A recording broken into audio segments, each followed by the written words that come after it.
കേരളത്തെ മാലിന്യമുക്ത നവകേരളമായി പ്രഖ്യാപിക്കുന്നതിന്റെ ഭാഗമായി പെരിഞ്ഞനം ഗ്രാമപഞ്ചായത്തിൽ ശുചിത്വ ക്യാമ്പയിൻ പ്രവർത്തനങ്ങൾ ആരംഭിച്ചു.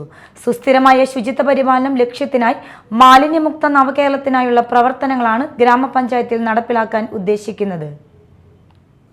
ഗ്രാമപഞ്ചായത്തിലെ പ്രധാന ജംഗ്ഷനുകൾ, മാർക്കറ്റ്, ബസ് സ്റ്റോപ്പുകൾ, ആശുപത്രി പരിസരം, വിദ്യാഭ്യാസ സ്ഥാപനങ്ങൾ, ഓഫീസ് സമുച്ചയങ്ങൾ, ജലാശയങ്ങൾ തുടങ്ങിയവ വൃത്തിയാക്കുന്നതിനുള്ള ശുചീകരണ യജ്ഞത്തിനാണ് ഗ്രാമപഞ്ചായത്തിൽ തുടക്കം കുറിച്ചിരിക്കുന്നത്.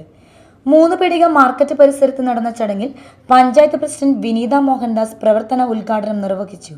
ഗ്രാമപഞ്ചായത്ത് vice president NK Abdul Nasser അധ്യക്ഷത വഹിച്ചു. ക്ഷേമകാര്യ standing committee chairperson Sayida Muthukoya Thangal, ward member Suja Sivaraman, grama panchayat secretary K Sreekumar, assistant secretary Mini, വ്യാപാരി വ്യവസായ സമിതി, വ്യാപാരി വ്യവസായി ഏകോപന സമിതി ഭാരവാഹികളായ RS രഘുനാഥ്, ഇക്ബാൽ, ശുചിത്വ മിഷൻ കോർഡിനേറ്റർ വനിത തുടങ്ങിയവർ സംസാരിച്ചു. ക്യാമ്പയിന്റെ ഭാഗമായി നിയോഗിച്ച ശുചീകരണ തൊഴിലാളികളെയും ഹരിതകർമ്മസേന പ്രവർത്തകരുടെയും സഹകരണത്തിൽ വരും ദിവസങ്ങളിൽ ശുചീകരണ പ്രവർത്തനങ്ങൾ പൂർത്തിയാക്കും. അജൈവ മാലിന്യങ്ങൾ അലക്ഷ്യമായി വലിച്ചെറിയുന്നതിന് ഒഴിവാക്കുന്നതിനായി ഗ്രാമപഞ്ചായത്തിലെ 3 പീടിക ജംഗ്ഷനിൽ ബോട്ടിൽ ബൂത്തുകൾ സ്ഥാപിച്ചു.